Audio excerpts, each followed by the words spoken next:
We're about to immerse ourselves in a very special part of Australia, the Blue Mountains.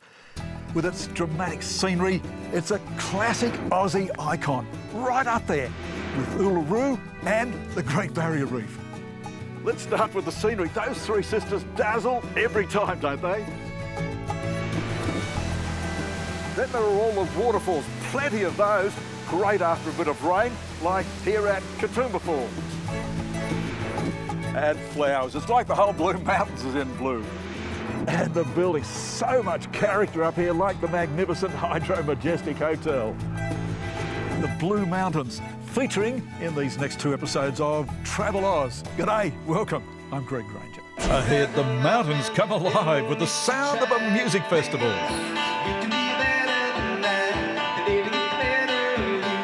The world's second biggest ultra marathon.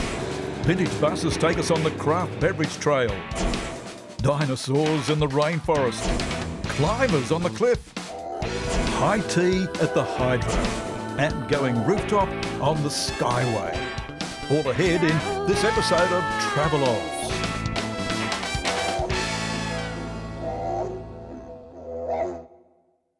The Blue Mountains has been identified as one of the classic icons of Australia. For bushwalkers, this is Mecca. As I'm discovering today with a man who ran treks right across the mountains for so many years, Ken Roseberry. Well, Ken, you sure know the mountains. Well, Greg, I've been coming here since I was a kid. I had a business here once guiding people bushwalking. And trekking, you used to take people trekking? I used to take people trekking for a living and rock climbing and canyoning up here. It's a magnificent place, the mountains, for all those sort of activities. It's a playground for adventure. Yeah. And you've got Sydney just encroaching on the eastern flank of the mountains there, with the suburbs just creeping a little bit up the ridges. But then the mountains is kind of a barrier between the suburbia and the great interior of Australia. And so, Ken, when you're exploring these regions, when you're walking, when you're trekking, what are you thinking? What are you feeling? Well, I think it's the magic of getting intimate with the landscape. On one hand, you've got magnificent views and scenery up here in the Blue Mountains, but when you get into the gullies and the craggy cliffs and the beautiful gorges of the mountains, then, you know, you really feel close to it, and it's a special place. So, Greg, you can do a 5-minute walk from a lookout out of your car. Or you can do a 7-day wilderness walk from Canangra Walls through to the main part of the mountain. We were right amongst it in a place that you can see no house, no lights, no wires, no vestige of civilization at all for days on end, yet it's so accessible to other parts of the mountains as well. And we've also done canyons up here together, Greg, where you descend from the roadway down into these sort of gullies, and it's like a door closes behind you, and you're in this magical world of bush and cliffs and waterfalls, and there we are for the day, abseiling down and swimming through the canyons on the way out. And there's absolutely no civilization that you can see at all. And then you sort of, you know, after a rugged day in those canyons, you can sort of emerge out back to the sort of lookout car park, and you're back in civilization. And I think that's the story of the mountains, that they're accessible on one hand, yet there are areas in the Blue Mountains where you can walk for days or immerse yourselves in these canyons and really be totally alone. One of the defining features of the Blue Mountains are the magnificent sandstone cliffs, which were laid down about 250 million years ago in a shallow sea, and then over the past 100 million years or so have been raised up out of the ground and then eroded by rivers to expose these beautiful cliffs.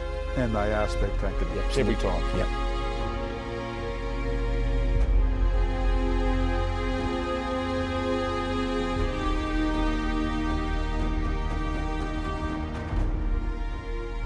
Walking in daylight, wonderful. But what about after nightfall? Well, as if all that daytime walking wasn't enough, now you can go trekking at night. There's a new night walk here in Katoomba. All the pathways lit up, and off we go. Where are we going? It's a whole new experience, striding out along paths that have been illuminated to rediscover many of Katoomba's scenic wonders.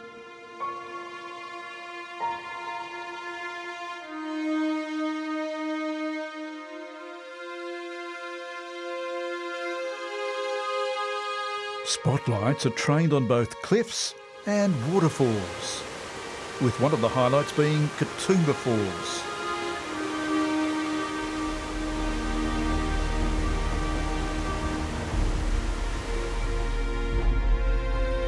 Finally, an even bigger treat. There in the distance are our three Grand Dames. Our sisters remain silent with an encroaching mist, giving them a special mystique.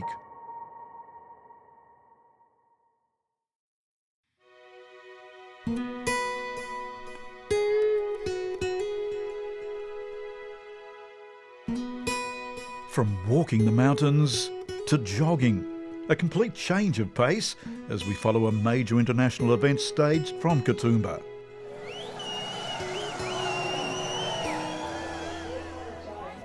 Ultra action here in the Blue Mountains. The Ultra Trail has come to the mountains. Thousands of runners taking part. In all, more than 7,000 runners are taking part. There's 4 separate events, from 11 kilometres for beginners through to 100 kilometres for the veterans. Yeah, what better place to run than World Heritage Blue Mountains National Park? So a series of events. Yes, there's an 11-kilometre race, a 22-kilometre race and a 50-kilometre, 100-kilometre race. So what is it about the Blue Mountains that makes this such a great venue for running an event like this? Well, we're surrounded by World Heritage wilderness. So really you can go across the cliff tops, into the valleys, up the other side, and really it's just wilderness area for most of the running event. This is the second largest trail event in the world. Ultra Trail Blue Mountains has been running since 2008. It started with some 150 runners.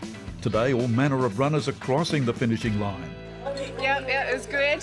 It was good. I picked him up in the finishing chute and he came for the last little bit with me. Wow, so he's a finisher. Yeah. You were the starter, he's the finisher. Yeah.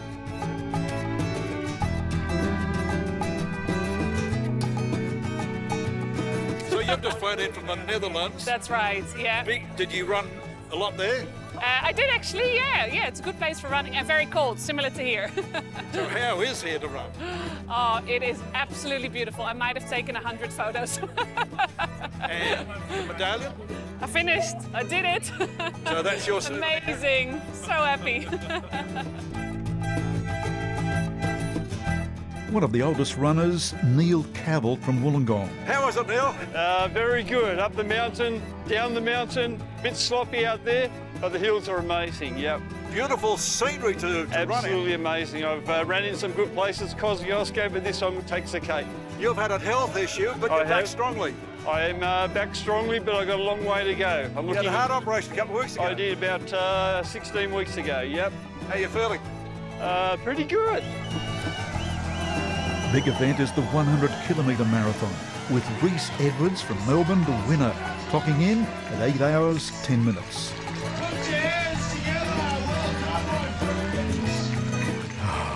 Exhausting, eh, Rhys? First woman across the line is Anna McKenna from Canberra, with a time of 9 hours 15 minutes. Ultra Trail Australia, an energetic introduction to our next Blue Mountains experience. Some of Australia's most talented musicians. Well, the Blue Mountains attract some extraordinary musical talent up here for the 3-day annual Blue Mountains Music Festival. Come, let's enjoy. First sign of music magic comes in the streets of Katoomba, where one-man maestro Uptown Brown busks for arriving music fans.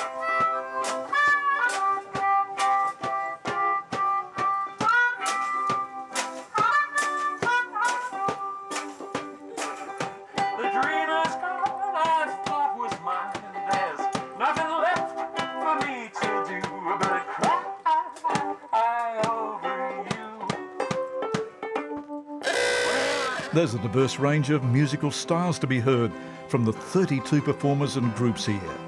From the evocative 18 compositions from acclaimed guitarists Slava and Leonard Gregorian.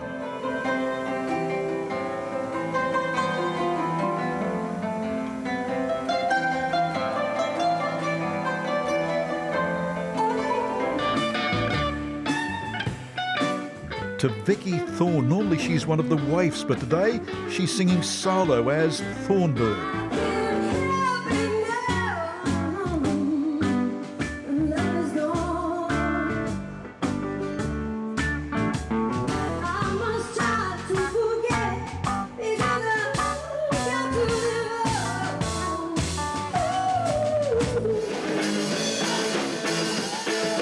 To the mad as hell group, 1920.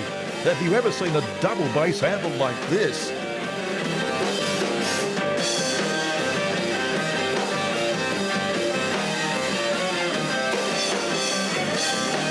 John, you're pretty handy with this bass. Thank you. Where'd you learn this? How did you get to this point? I'm self-taught. I just started watching a lot of Bill Haley and the Comets when I was about 11 years old, and I thought, I want to do that. And if you've seen Bill Haley and the Comets, their bass player is crazy, does all kinds of aerial tricks standing on it, and everything I do is stolen completely from 1950s bass players. So, this particular double bass has been specifically built especially for you? It has. It was built for me in Melbourne by Ben Puglisi. It's been reinforced, it's all bolted together. It's a Franken bass. It's strong, you can stand on it, you can... I can stand on it, and play it, I can do all kinds of...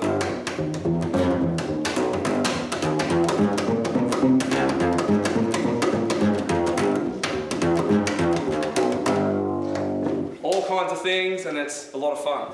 In the jungle, the tiny jungle, the lion sleeps tonight. Yeah, come on!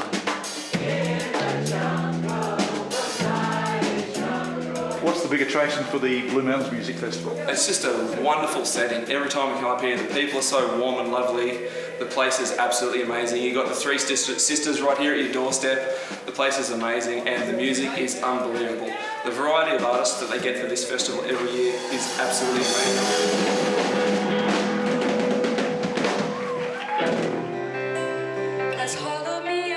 There are beautiful on-stage collaborations, like Leora and Dominique's performance.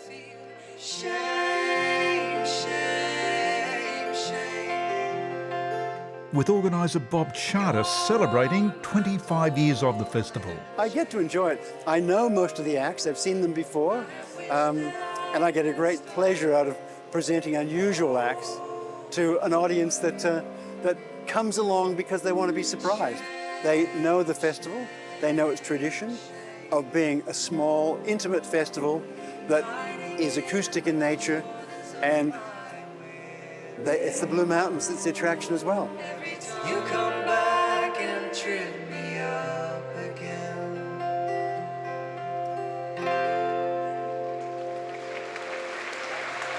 One standout group I loved were the all-male ensemble A Few Good Spooky Men. Mama just killed a man, put a gun in his head, mama drinking out his head. Mama, life has just begun. Galileo, will you let me go?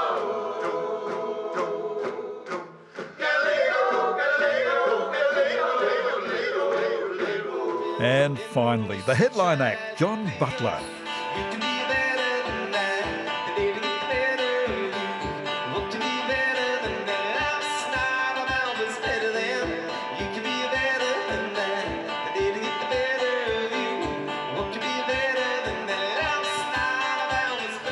The Blue Mountains Music Festival.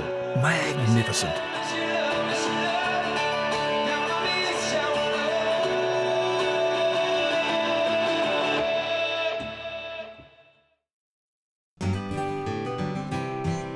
One venue that attracts many locals is the Blackheath Growers Market.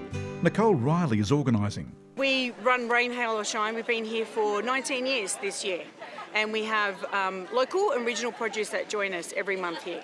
It's just a beautiful place in the Blue Mountains. The park's beautiful. We have music, live music, lots of good walks. So people come and do tourism things and come and support the local farmers and growers and producers. Local produce like mushrooms are on sale here. Growing them, Steve McCulloch. In a previous life, I was an aircraft engineer. Now I grow mushrooms. And I'm having a ball with it, actually. I'm really enjoying it. And fresh veggies. Neil Duncan grows them. We have quite a range of seedlings for vegetables and tomatoes and everything else for the home gardener. So you're the grower? Yes. You're the seller? Yep, that's right. It's got to be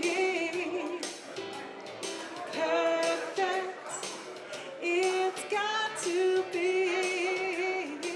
Inside, all manner of local products are on sale, with Nicole presenting a hamper for the raffle winners. The Blackheath Growers Market, our entree to yet another festival, Equinox.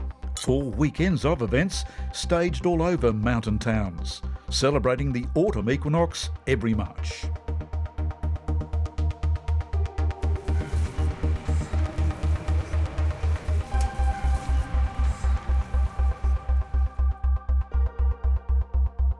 Equinox, an autumn celebration of the senses.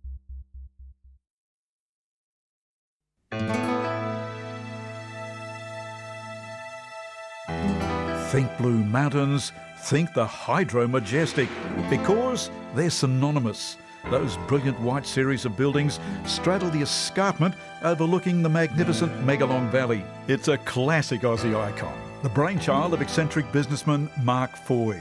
Dream location and a very colourful history, as we're about to experience with the Hydro's Megan Yavasi. Megan. Hi Greg, welcome to the Hydro Majestic Hotel. Well, thank you, thank you. Let me show you around.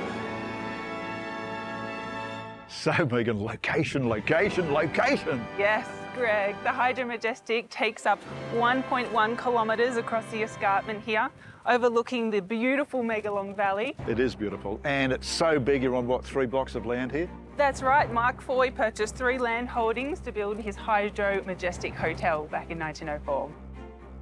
Wow, inside, spectacular. History abounds here. It certainly does. The Hydro Majestic was Australia's first party palace. Party palace, wow. Yes, dates back to 1904. Yeah. And this was the place that many of Sydney's celebrities would come. You said Dame Nellie Melba sang here. I did, yes. This was the place to come for all your entertainment needs. There was parties, there was music, and yes, the likes of Dame Nellie Melba have performed here in this room. Most of the architectural details you see here are original to this space. You can see the beautiful Art Nouveau fretwork that's been meticulously refurbished to really pay sympathy to the original details of the rooms. And this room was the crown. That's right. This is known as the casino building. Never operated as a casino? That's right. Never used for gambling, but it was used more for entertainment, for shows, for theatre and music performances. And people would have sat in elegant seats like this to watch great performers. They certainly would. Yes, this is the jewel in the crown of Mark Foy's Medlow Bath hydropathic establishment.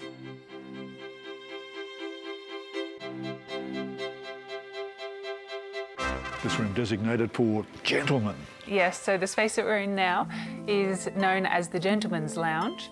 And I mention gentlemen because the Hydro Majestic back in the 20s was prohibitively expensive for anyone who wasn't already part of the upper echelons of Sydney society. So in here, pool tables? Pool tables, smoking, drinking, you name it.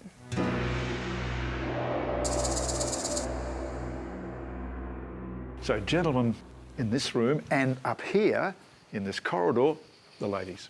Well, the Gentleman's Lounge is no place for a lady, Greg. So ladies would sit along this corridor waiting for their gentlemen folk. parading fashions up and down the corridor and talking in hushed tones about gossip of the day and marital indiscretions. So that's how this corridor got its nickname of Cat's Alley. Now the paintings on the wall here, these are the originals from Mark Foy? That's right. He commissioned these series of paintings called Hunting Through the Ages from an artist called Arnold Zimmerman, who is best known for painting the first face of Luna Park in Sydney. Very realistic paintings. They are. Great, I love them.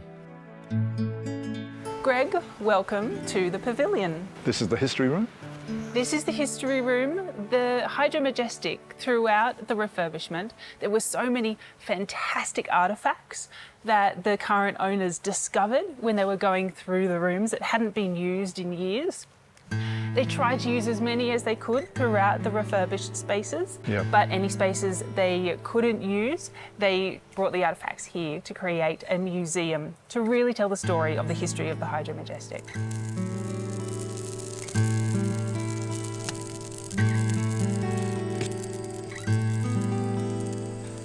The Hydro Majestic is not just for people staying overnight, Greg. It's an attraction for day trippers, people coming up to the Blue Mountains. It's only an hour and a half from Sydney, and you can come in, you can experience the Hydro Majestic, anything from staying overnight to Devonshire tea by the fire, as we're enjoying here. Not only all that, they put on great entertainment here. 2 opera singers tonight, Venice Nights. We are going to be spoiled. Liviano negli cicali che la bellezza infiora e la fuggevol l'ora s'inebria voluta. You're watching Venice Nights, billed as a night of pure passion. Jane Eadie here has been principal soprano with Opera Australia for 16 years.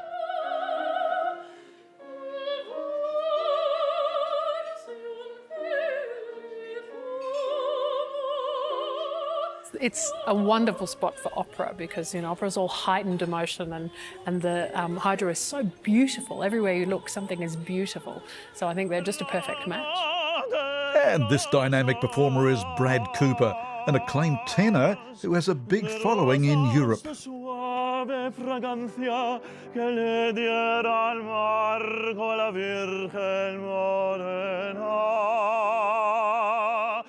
Yes, we've had started with opera galas, and obviously the Venice is our theme for tonight, sort of trying to keep it Italian and Mediterranean. So I think tonight it's all passion, it's all love songs and... Absolutely, yeah.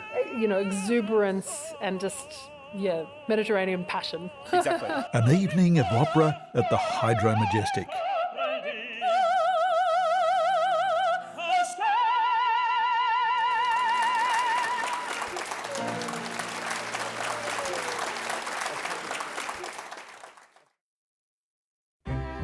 Next day, one final treat at the Hydro. High tea.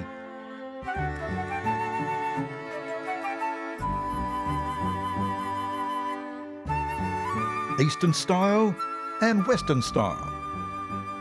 Introducing that to me today is the Hydro's Coma Nior. Coma, so we've got both the traditional high tea. That's right, and also with the Asian inspiration high tea, which is more a savoury option for you to enjoy. Well, I'm inspired. Tell me, the traditional starts with the scone? That's right, so for the classic traditional, we would strongly recommend to start from the base to the top, because you do have a warm scones that you can pair with the thickened creams and the homemade berry jams. And work your way up to the savory options. We do have a bacons and an anchovy egg sandwich, a curry and a mushroom tart, a pork sausage and a spinach rolls. So up here is the dessert plates. You have a spring seasonal dessert. You do have a layers of a passion fruit and a coconut jelly variants. A berry cake, a pistachio cupcake. So that's the Western high tea, and now the Eastern high tea. This is Eastern high tea, which is more of the savory options. So from the base, you do have a basket of dumplings. You're having a barbecue pork bun, a seafood dumplings, a mix of vegetables, and a pork and a prawn, which is our most famous one. Yummy, yummy, yummy. Walk your way to the second plate. You do have a Vietnamese inspiration rice pepper roll. We do have avocados and a prawns, which is really good to pair with our homemade fish sauce. coming up with the deep fried crab claws. And our last but not least is a barbecue pork bun served with a taco. And finally up top there. Up top, desserts again. You do have like a pandan and a coconut cake, Japanese cheesecake, layers of passion fruits and a mandarin shortcake, rose and lychee tart. And the last one in the variant is a layers of a refreshing guava, mangoes, and a coconut mousse. Thanks, Coma. Then let's enjoy some blossom tea. Watch the bulb of hand-picked tea leaves gently unfold. An eastern treat to cap off our high tea at the Hydro. And wind up our first episode in Australia's glorious Blue Mountains.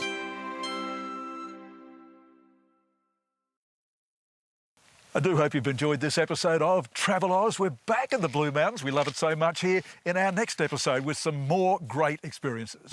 Next episode, taking the craft beverage trail. Dinosaurs in the rainforest, climbers on the cliff, and going rooftop on the Skyway.